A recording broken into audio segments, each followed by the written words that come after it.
یہ جو آپ بات کر رہے تھے جائز اور ناجائز کی، حلال اور حرام لقمے کی، اس کو ہم کس سٹینڈرڈ پر رکھیں کہ کیا چیز حلال ہے اور کیا حرام ہے؟ یہ ہم نہیں پرکھ رہے، یہ ایک بات ہے۔ اب آپ کو سمجھ آئے گی کہ ہماری کیا لیمیٹیشنز ہیں۔ ہم کسی کو پرکھ نہیں رہے ہیں۔ جو شخص اپنے سکون کو دریافت کرنے کے لیے تلاش بسیار سے کام لے رہا ہے، سکون اس کا باطن ہے، اور وہ یہ سمجھتا ہے کہ اسلام کے حوالے سے اس کے باطن کے لیے بزرگان اسلام نے جو نسخے بتائے ہیں وہ میں آپ کو بتا رہا ہوں۔ اس میں یہ بتایا گیا کہ لقمہ حلال جو ہے اس کا اثر پڑتا ہے آپ کے باطن کی کشادگی پر۔ اب کیا اس معیار پر کوئی بندہ اترتا بھی ہے کہ نہیں ہے؟ کیا یہ ہیومنلی پاسبل ہے کہ نہیں ہے؟ کیا کوئی ایسی اسٹیٹ آئی ہے کہ نہیں آئی ہے؟ کیا کوئی اسلامک اسٹیٹ کبھی بنی ہے کہ نہیں ہے؟ کیا اسلام کے اندر زندہ رہنے کی گنجائش ہے کہ نہیں ہے؟ کیا اسلام کو بند ہو جانا چاہیے تھا؟ کیا یہ پھیل رہا ہے کہ نہیں پھیل رہا؟ یہ واقعات کی الگ کہانیاں ہیں۔ میں یہ جاننا چاہتا تھا کہ ہمارے جو موجودہ حالات ہیں، جو پریکٹیکل ڈیفیکلٹیز ہیں، روزمرہ کی جو بات ہے اس کے حوالے سے میں آپ کی بات روکتے ہوئے ایک اور بات بتاتا ہوں۔ میں ہماری کسی مشکل کو حل نہیں کرتا، عام طور پر میری کسی مشکل کے بارے میں تھوڑی سی تجویز پیش کرتا ہوں۔ ہماری وہ بیان کریں ہم جس کی تحویل میں ہوں۔ میری تحویل میں تو ہم نہیں ہیں۔ اگر میں کوئی نسخہ بیان کر دوں کہ کل سے ایسا ہونا چاہیے، آپ کے ملک کا سارا مسئلہ میں 1 منٹ میں حل کر دیتا ہوں، کل سے آپ کیپ ٹو دا رائٹ ہو جاؤ، لیکن میری بات کوئی نہیں مانتا۔ کہتے ہیں کہ کیپ ٹو دا لیفٹ میں کیا قباحت ہے، میننگ دیئر بائی کہ اگر ملک آپ کی بات نہ مانے تو ملک پر جو حکومت کر رہے ہیں لوگ اس کی بات بھی نہیں مانتے، لوگ اپنی منمانی کو ہی مانتے ہیں۔ پھر ایسا علاج نہیں سوچنا چاہیے جو آپ کی تحویل میں نہ ہو۔ دوسرا یہ کہ اس کو بتانا چاہیے جو اس کی کارسازی کر سکے۔ فی الحال ذاتی، پیور پرسنل، یہ ذات کے حوالے سے ہے۔ ہاں، چلیں ایسے بات کر لیتے ہیں کہ جو میری ذاتی زندگی ہے اس میں پریکٹیکل ڈیفیکلٹیز ہیں۔ بڑے بوڑھے بتاتے ہیں کہ یہ چیز جائز ہے اور یہ چیز ناجائز ہے، اور مجھے تو اس میں آج تک کوئی شخص نظر نہیں آیا کہ جس کے قول و فعل میں نے مطابقت دیکھی ہو۔ پھر وہی بات، جب آپ کو کوئی ایسا شخص نظر نہیں آیا جس میں آپ نے یہ مطابقت دیکھی ہو تو یہ میری بات تو کوئی نہیں ہوئی، یہ تو آپ اس کی نااہلیت بیان کر رہے ہیں۔ چلے میں اپنی نااہلیت کی بات کرتا ہوں۔ غور سے بات سمجھیں، بحث نہ کریں، ذرا بات سمجھ لیں۔ جی، تھوڑی دیر کے لیے ایک شام آپ دوسرے کی نااہلیت کو چھوڑ دو اور اپنی اہلیت کی کوئی بات دیکھو۔ کیا اس میں کوئی دقت تو نہیں ہے؟ اگر آپ لائف میں مطمئن جا رہے ہو تو مبارک ہو۔ اگر کوئی ڈسٹربنس ہے تو آپ کسی ہیومن ہیلپ کو سیکھ کرو، وہ آپ کو مل سکتی ہے، نہیں تو کچھ بھی نہیں ہے۔ دعوت یوں نہیں ہے کہ اے انسانوں کے گروہ آؤ ہم آپ کی تکلیفیں دور کر دیں، نہیں، یہ تو اتفاق سے ملاقات ہو گئی ہے آپ سے یہاں پر شہر یار کے حوالے سے۔ آپ بتاؤ کہ ذاتی طور پر کوئی دقت ہو تو یہ جاننا چاہتے ہیں کہ حلال اور حرام میں فرق کیا ہے۔ حلال اور حرام میں یہ فرق ہے کہ جو حق سے زیادہ، جو حق مقرر ہے، حق سے زیادہ لی ہوئی چیز یا اجازت کے علاوہ لی ہوئی چیز جو ہے وہ ناجائز میں آ جاتی ہے۔ حق کیا ہے یہ جاننا چاہتا ہوں۔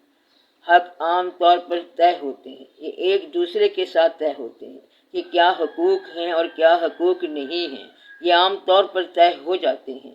مزدور کا کیا حق ہے کہ شام کو وہ اپنی مزدوری لے، اور اگر مکان کا سامان اٹھا کے لے جائے تو یہ ناحق ہو گیا۔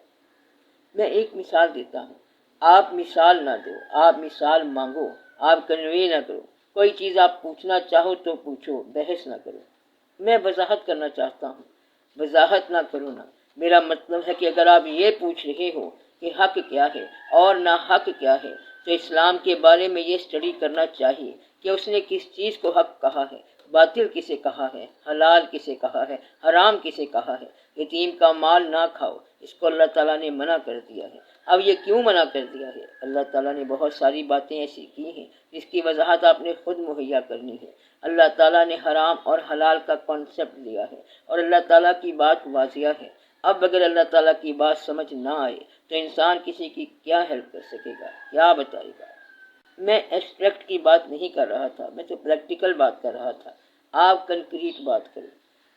میں یہ کہنا چاہتا ہوں کہ ہماری زندگی میں جو پریکٹیکل ڈیفیکلٹیز ہیں ان کے حل پہ آپ کی روشنی ڈال سکیں تو میں بہت ممنون ہوں گا۔ میں وضاحت یہ کرنا چاہ رہا تھا، ایک مثال دیتا ہوں کہ جو پڑھے لکھے لوگ ہیں، جیسے میں سوسائٹی کا ایک ایوریج انسان ہوں، اگر میرے 2-3 بچے ہوں اور ایک وائف ہو اور ان کی جو ضروریات زندگی ہیں، بیسک ضروریات زندگی ہیں، روٹی ہے، کپڑا ہے، ایجوکیشن ہے، ہیلتھ ہے، اگر وہ پوری نہیں ہو رہی تو میں کس قدر حلال حرام تک جا سکتا ہوں۔ اگر میں کراچی میں اپنے بچے سے بات کرنے کے لیے سرکاری ٹیلی فون استعمال کرتا ہوں تو کیا یہ حرام ہے یا حلال ہے؟ دیکھو، یہ تو بڑی سمپل سی بات ہے۔ یہ جو حکومت کے ساتھ آپ کا کانٹریکٹ ہے، جہاں حکومت آپ کو جائز استعمال بتاتی ہے، آپ کرتے جاؤ، اس کے ساتھ آپ کی بات طے شدہ ہے۔ حکومت میں تو بڑی کنٹراڈکشنز ہیں، حکومت تو اختیارات دے دیتی ہے، کوئی چاہے جس طرح استعمال کرتا جائے۔ کسی کی زندگی کو دیکھتے ہیں تو اس میں بڑی کنٹراڈکشنز نظر آتی ہیں۔ اب ہم نے اپنی زندگی گزارنی ہے تو اس کو کہاں فکس کریں، اور اپنے ضمیر کو بھی سیٹسفائی کرنا ہے۔ ہم مسلمان ہیں، اس کے مطابق بھی ہم نے زندگی گزارنی ہے۔ پریکٹیکلی آج کے زمانے میں کیا کریں؟ میں آپ سے یہ گزارش کرنا چاہتا تھا، حق اور ناحق کی تو ایک لیول پر بات ہے، لیکن آج کے زمانے میں کیا حق ہے اور کیا ناحق ہے؟ مثلا تنخواہ کے علاوہ ملازمت کے حوالے سے ملازموں کا کیا حق ہے؟ حرام کہاں سے شروع ہوتا ہے؟ کون سے محکمے میں کیا ہوتا ہے؟ یہ واضح تو ہے۔ آپ کو پتہ ہے کہ کس جگہ جا کے یہ مشکل پیدا ہوتی ہے۔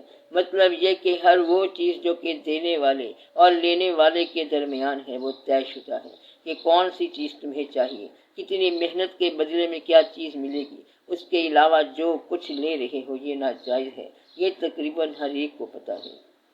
یہ خالصتاً دنیا داری کی بات ہے۔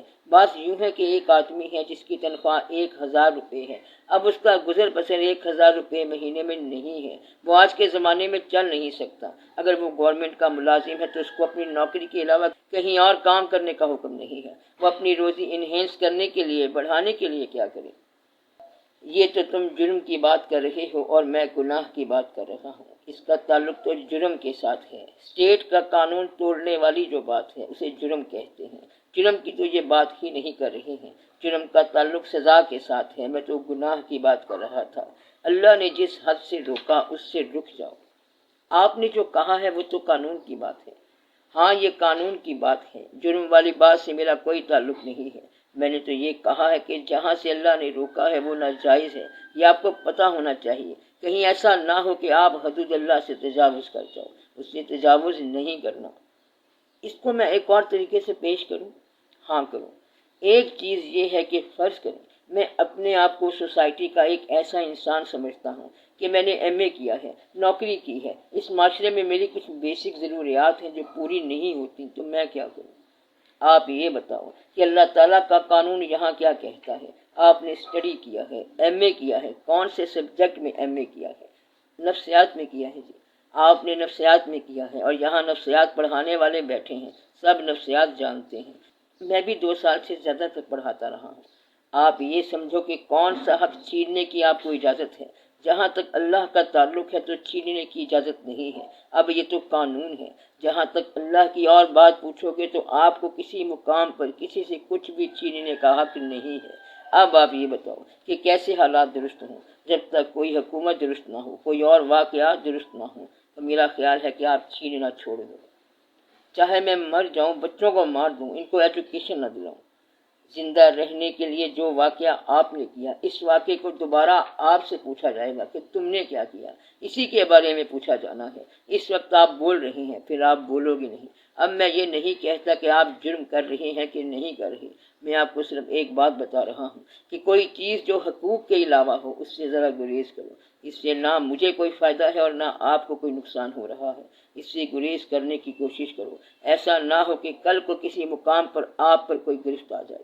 ہم آپ کو اچھی بات بتا رہے ہیں اور آپ جھگڑا کر رہے ہیں، آپ سنبھلو۔ اب ایسے تو نہیں کہتے کہ ہم مر جائیں، خودکشی کر لیں، تم خودکشی نہ کرو، تم مت مرو، لیکن ایسے جیو کہ کل کو کسی بات کی دقت نہ ہو۔ ان حالات میں لوگ جیتے ہیں، آج کل بھی کچھ لوگ زندہ ہیں، آپ بھی زندہ رہو اس انداز سے کہ کوئی دقت نہ ہو۔ انسان کی ضرورتیں پھیلتے پھیلتے کہاں تک چلی جاتی ہیں، ضروریات کو تھوڑا سا کنٹین کر لو۔ اگر کسی کا بچہ مر رہا ہو اور اس کے پاس اسپیشلسٹ کو دکھانے کی استطاعت نہ ہو تو کیا وہ بچے کو مرنے دے؟ معاشرت اس کے ساتھ ظالمانہ سلوک کر رہا ہے۔ یہ تو آپ اپنے پاس سے مفروضے بنا رہے ہو۔ مفروضے نہیں بنا رہا، یہ پریکٹیکل بات ہے۔ یہ کس نے کہا کہ بچے کو مرنے دے؟ یہ ایک ہی بات ہے، یہ مرنے یا مارنے والی بات ہے۔ پھر یہ فیصلہ کر لو کہ مرنا نہ، یہ فیصلہ کر لو کہ مرنا نہیں ہے، تاکہ جواب دہی سے بچ جاؤ۔ میرا مطلب ہے اگر بچ کے بھی تم نے مر جانا ہے تو پھر احتیاط سے مرو، یا تو بچ جاؤ۔ جب تم یہ کہتے ہو کہ بچ نہیں سکتے، بزرگ بھی نہیں بچے، تو پھر احتیاط ہونی چاہیے، کہیں ایسا نہ ہو کہ موت پہ کوئی اور مصیبت آ جائے۔ آج تو اس وقت بولتے جا رہے ہو کہ یہ کیسے ہو سکتا ہے، ہمیں ضروریات نہیں ملی۔ ضروریات لو، اگر ہمارے اختیار میں ہو تو ہم یہ کہیں گے کہ کوئی امیر آدمی اس وقت تک اللہ کے قریب نہیں جائے گا جب تک وہ اپنی ضرورت سے زیادہ دولت کو تقسیم نہ کر دے۔ یہ تو اللہ کا ہی حکم ہے۔ اچھا امیر میں اسے کہوں گا جو دولت تقسیم کر جائے، اور اچھا غریب اسے کہوں گا جو امیروں کو معاف کر جائے۔ بہت کھپ نہ مچائے۔ غریب جو ہے وہ غریبی قبول کرے اور امیر جو ہے وہ اپنی دولت تقسیم کر دے، اس میں تو جھگڑا کوئی نہیں۔ اب آپ کے ملک میں نظام ایسا ہے تو اس نظام کو چینج کرو۔ کیسے چینج کرو؟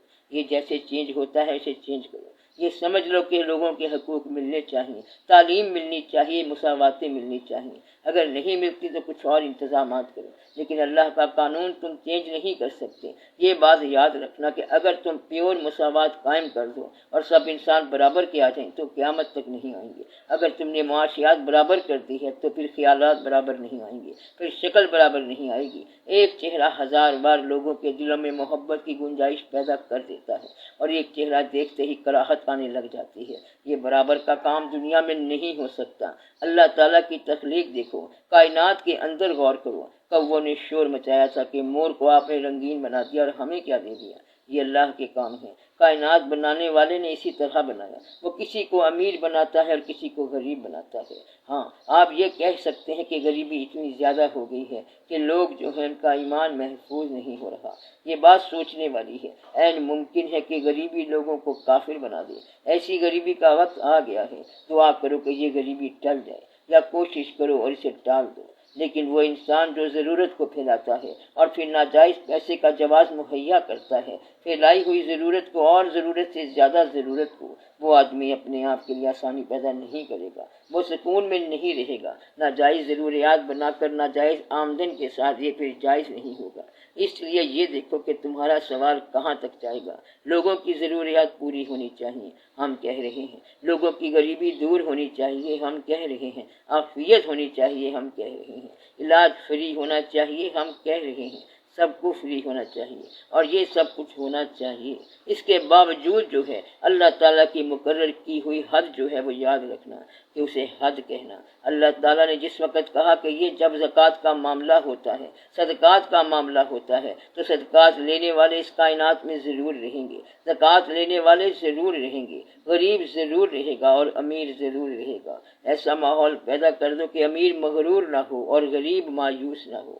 آپ سمجھدار لوگ ہو، ایک ایسا معاشرہ بنا دو، اس میں ہمیں بھی تسکین رہے گی اور ہم غریبوں میں پائے جائیں گے۔ مطمئن لوگ، آپ اگر امیروں میں ہو تو اپنے آپ کی تسکین کرو، کہیں نہ کہیں تو رکو، تسکین پیدا کرو۔ جس چیز کو تم ناجائز سمجھو وہ نہ کھانا، جس کو جائز سمجھ رہے ہو اس کا انجام دیکھ لینا۔ یہ کوئی دقت والی بات نہیں ہو رہی ہے کہ جسے ناجائز سمجھتے ہو اسے مت استعمال کرو، اور جسے جائز سمجھتے ہو اس کے رزلٹ کا بھی انتظار کرو۔ یہ اچھی بات ہے۔ میں آپ کو کوئی غلط بات نہیں بتا رہا، صحیح بات بتا رہا ہوں۔ کیا کہہ رہا ہوں کہ جو چیز تم ناجائز سمجھتے ہو وہ نہ کرنا، بالکل نہ کرنا۔ جواز وہاں کام نہیں آئے گا، اور جس چیز کو تم جائز سمجھتے ہو وہ اس خیال کے ساتھ کرو کہ اس کی جواب دہی بھی ہونی ہے۔ That's all. You are answerable. ہمیں آپ آنسریبل نہیں ہیں کہ جواب دو۔ ہم اگر آپ کو کھلی چھٹی دے دیں گے تو اس کے باوجود آپ آنسریبل ہو۔ اس کے جس نے آپ کی زندگی کو ختم کرنا ہے، اس نے بھیج دیا، پھر بلانا ہے واپس۔ یہ وہ کرتا رہتا ہے، اس لیے پھر ریکنسیڈر کرو اپنے آپ کو۔ آپ اس سے ایسکیپ نہیں کر سکتے، اس نے بلا لینا ہے۔ وہ کہتا ہے کہ تم ضرور میرے پاس آؤ گے، لائے جاؤ گے۔ اس کو وہاں گلہ کا موقع ہی نہیں ہے کہ تو نے ہمیں موقع ہی نہیں دیا تھا۔ حالات کیا تھے، دوائیوں کے کیا واقعات تھے، بیماریاں کدھر جا رہی تھی، یہ سب واقعات تو ہیں، پھر بھی کوشش کرو۔ چلو تھوڑی دیر کے لیے مجبوری کو معافی میں رکھو، جہاں مجبوری ہے وہاں معافی کر دو، اور جہاں حد سے زیادہ ہے وہاں بچو۔ مجبوری سے آگے کا سفر نہ کرنا، یہ آپ یاد رکھنا۔ باقی یہ کہ دعا کرو کہ معاشرے کو اللہ توفیق دے کہ غریبوں کا حق ادا کرے۔ جس نے محنت کی ہے اس کو حق ملنا چاہیے۔ مجھے آج یہ بات سمجھ آئی ہے کہ لوگ یہاں تک پہنچ گئے ہیں کہ یہ گلہ کر رہے ہیں کہ اے اللہ کریم، ہم محنت کر کے یہاں تک پہنچتے ہیں، پھر بھی ہمیں حلال سفیشینٹ نہیں ہے۔ یہ بات سمجھ آئی مجھے۔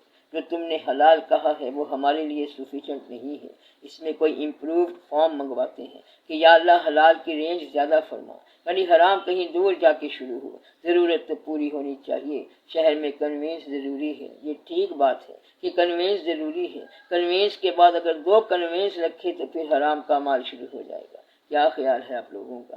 ایک ریزولوشن پاس کرتے ہیں کہ یا اللہ غریبوں کو تسکین عطا فرما، رزق کشادہ فرما۔ رزق ان کو دیتا ہے جو پریشانیاں کرتے ہیں، یا اللہ غریبوں کو رزق دے، محنتی لوگوں کو رزق دے۔ ہمارا فارمولہ یہ ہے کہ اللہ رزق دیتا ہے، یہ ہمارا عقیدہ ہے۔ آج آپ دفتر جا رہے ہو، کل اگر دفتر نہیں جاؤ گے پھر بھی اللہ رزق دیتا ہے، اللہ ہی رزق دیتا ہے۔ جس دماغ سے تم نے تعلیم اچیو کی، اللہ کہتا ہے کہ یہ دماغ بھی میں نے دیا ہے۔ جو محنت سے تم نے حاصل کیا ہے وہ کہتا ہے کہ اس محنت کی توفیق بھی میں نے دی ہے، لہذا جو کچھ ہے وہ اس کی طرف سے ہے۔ بسم اللہ کر لو، غصہ نہ کیا کرو۔